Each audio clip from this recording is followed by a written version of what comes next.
Welcome to my channel. Today, we're making pizza dough.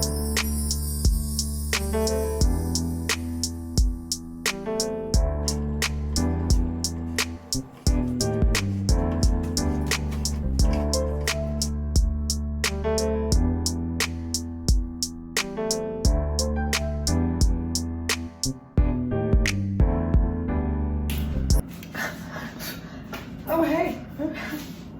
Fancy seeing you here. You come here often? No? Weird. Okay. Sorry about that. Welcome to my channel and my basement apartment.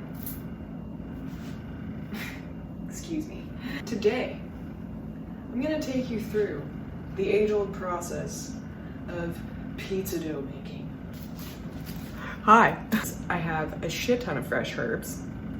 Literal. Fresh basil. We have some fresh sage, and then we have some fresh oregano as well. You only need a few ingredients for this. So to start out, in this recipe, I'm just going to be using some all-purpose flour. I have made this before with some red fife wheat flour, as well as just regular whole wheat. Totally depends on what you have available. If you're using gluten-free as a replacement, it might be a bit different in terms of texture. We're also going to be needing some yeast. I don't have the active dry yeast in here. I actually have the quick instant yeast. You can use either active dry yeast or quick instant yeast. It actually doesn't make a difference in this recipe. Salt, just some regular fine sea salts. You're just going to be needing like a teaspoon of this. Sugar, total preference. If you mix yeast with olive oil or sugar in a dough recipe, it actually makes the yeast work harder than it needs to. So you actually don't need olive oil in most dough recipes, or sugar for that matter, unless you're trying to adjust the taste, which would be for sugar or for salt. But for olive oil, it's actually just going to go against what you want the yeast to do. So you're trying to get the yeast to grow, rise, and putting olive oil in it actually makes it another thing that it has to consume and work through. So it ends up taking a bit more time to rise, and you don't get as like fluffy of a rise. So I prefer to skip putting olive oil in my pizza dough, and I just actually like grease the pan a little bit with some olive oil just to prevent burning and for a bit of taste. Also leaves a nice crispy little bottom.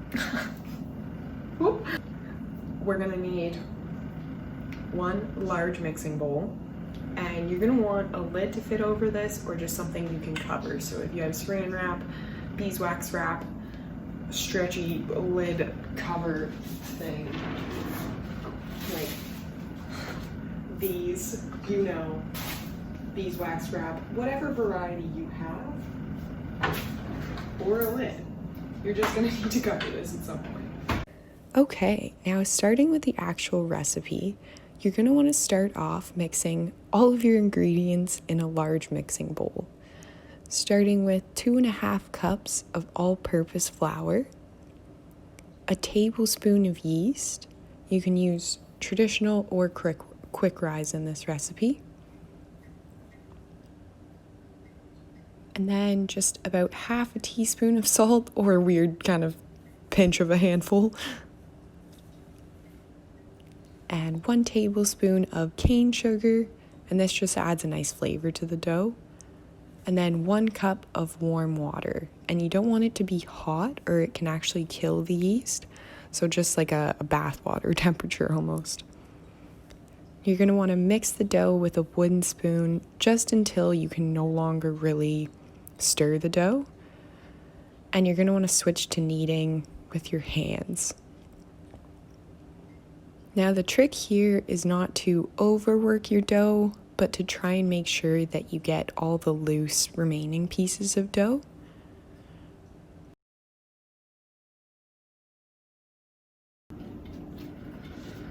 Now, you don't want to overwork your dough, but you want to make sure that you get as much of the dough into it as possible. So I'm going to stop now because I'm scared to over knead it. Look like this. And you're gonna want to fold it seam side down, which it just kind of looks like a little bud thing. And you're just gonna do this, smooth side up, and put it just right back into your bowl. Seal her up.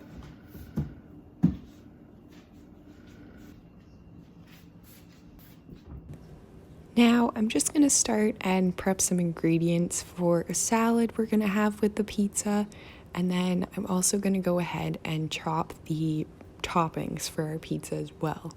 And if you just wanted to see the dough recipe, I'll include a timestamp of where you can skip through just to go right to the dough.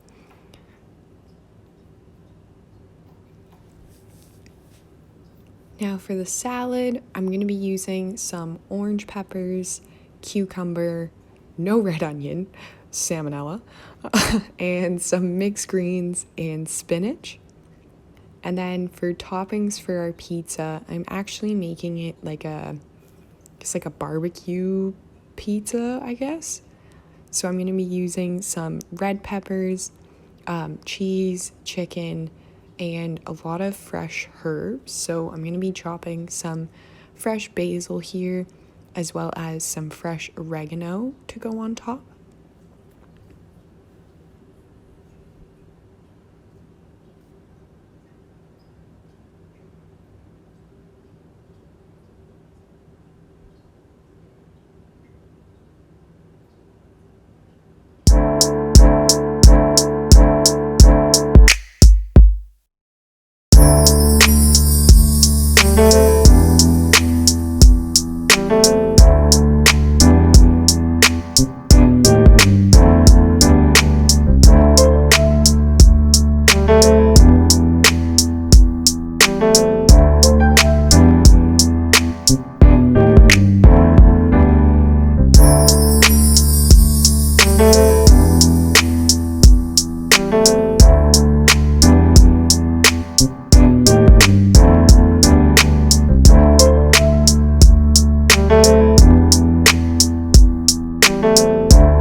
Now, once your dough is done rising, if you are hoping to make a thick crust pizza, you can use the whole ball of dough for one pizza.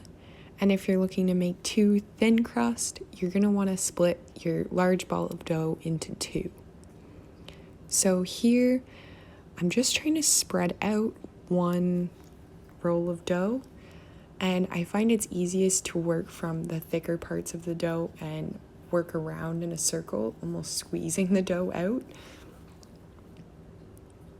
And I'm just adding a bit of flour to prevent sticking. So when you start working with your dough, it might get a bit sticky and you don't want it to stick to your pan. So if that happens, just dust it with a bit of flour and continue working through the dough. Now, once you have a relatively large circle, you're going to want to transfer it onto your greased baking sheet. Now, you're going to want to just press your hands all around the dough, almost until the dough reaches the side. Being careful just not to rip too many holes. I definitely have a few, but luckily the dough is very forgiving and you can easily cover that hole back up. And for us, I like to just make a little bit of a crust, just a bit easier to hold on to the pizza, but you can also just stretch your dough out and make it a bit bigger and not have a crust as well. Now, before putting this in the oven, you're just gonna want to grab a fork and actually poke a few holes in it. Now, this is gonna prevent any air bubbles from appearing while you do the initial bake. So we have our oven preheated to 450 degrees Fahrenheit, and we're gonna bake the dough with no toppings on it for 5 minutes.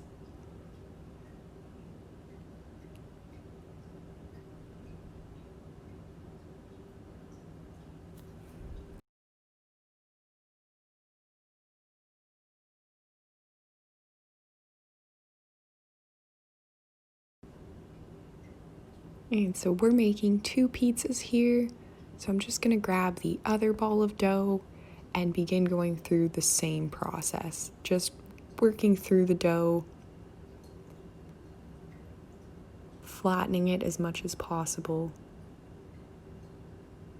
but also trying to keep it even throughout the dough.